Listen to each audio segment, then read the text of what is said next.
मेरे प्यारे साथियों, वाहिगुरु जी का खालसा, वाहिगुरु जी की फतेह।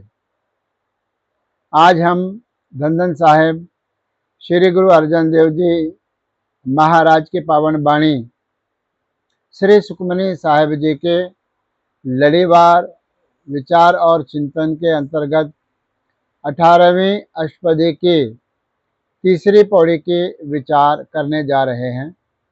आओ हम सब चित्त वृत्तियों को एकाग्र करके इस पावन वाणी के अर्थ का चिंतन करें।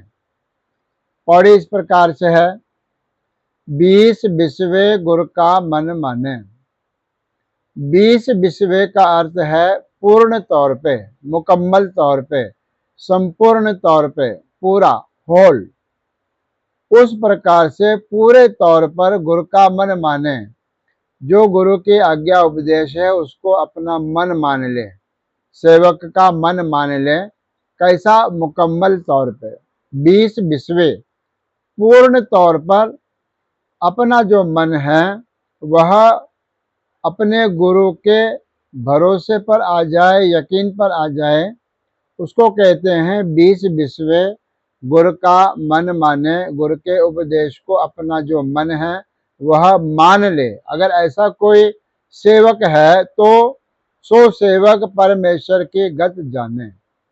ऐसा सेवक, ऐसा दास, ऐसा गुरुमुख प्यारा जो है परमेश्वर की गति को, उसकी मर्यादा को, मितता को जानता है।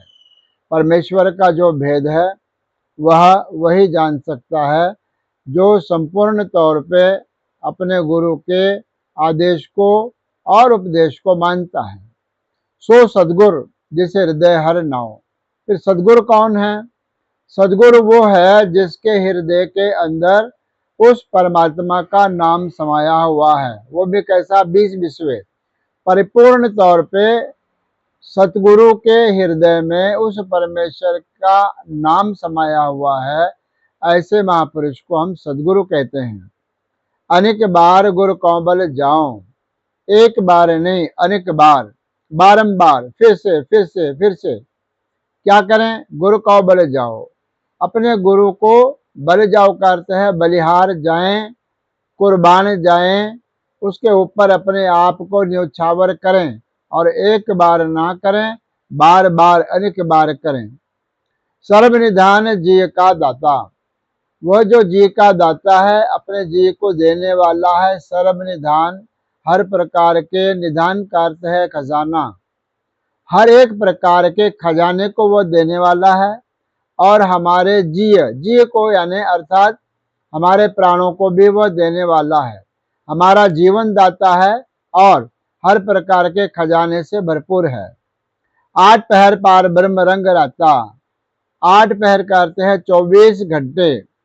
24 घंटों में 8 पहर होते हैं, 4 पहर दिन के और 4 पहर रात के। इस प्रकार से 8 पहरों को मिलाकर के 24 घंटे, एक दिन और रात होता है।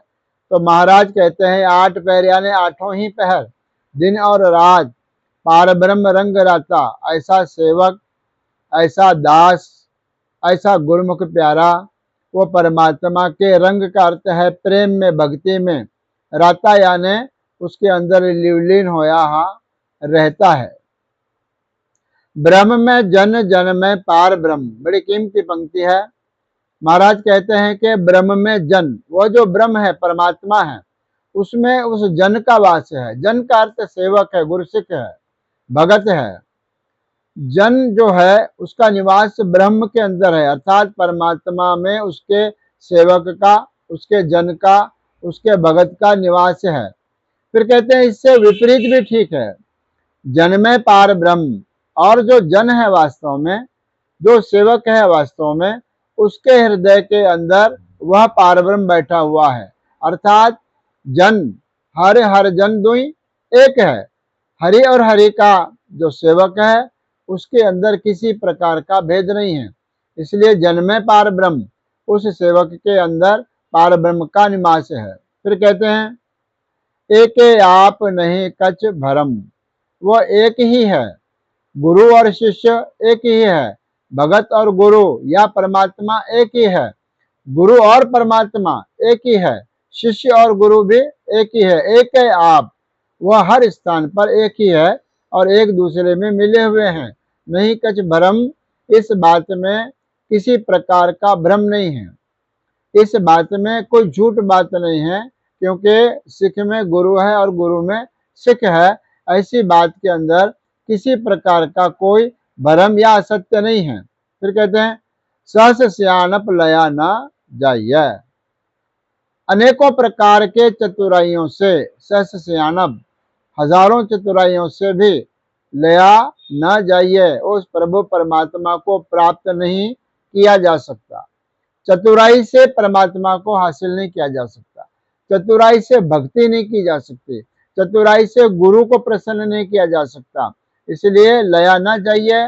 वो अनेक प्रकार के चतुराइयां करते हैं, श्यानपा करते हैं, लेकिन उससे प्रभु परमात्मा कभी भी प्राप्त नहीं होता। कैसा होता है? नानक ऐसा गुरु बड़ भाग्य पाइया। गुरु नानक देव जी महाराज के नाम की मोहर ला करके पंचम पातशाह महाराज कथन करते हैं कि ऐसा जो गुरु है वह हमारे जतन से नहीं मिलेगा, हमारे प्रयत्न से नहीं मिलेगा। वह कैसे मिलेगा? बड़ भाग्य पाइए।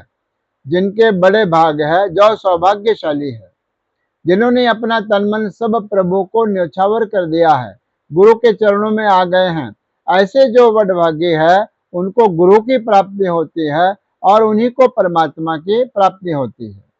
तीसरे पौड़ी में बड़ी सुंदर विचार गुरु महाराज ने हमें दर्शाई है। अगली पौड़ी में जो विचार गुरु महाराज दर्शाएंगे उसके विचार परसों होंगे। आज इतना ही। धन्यवाद।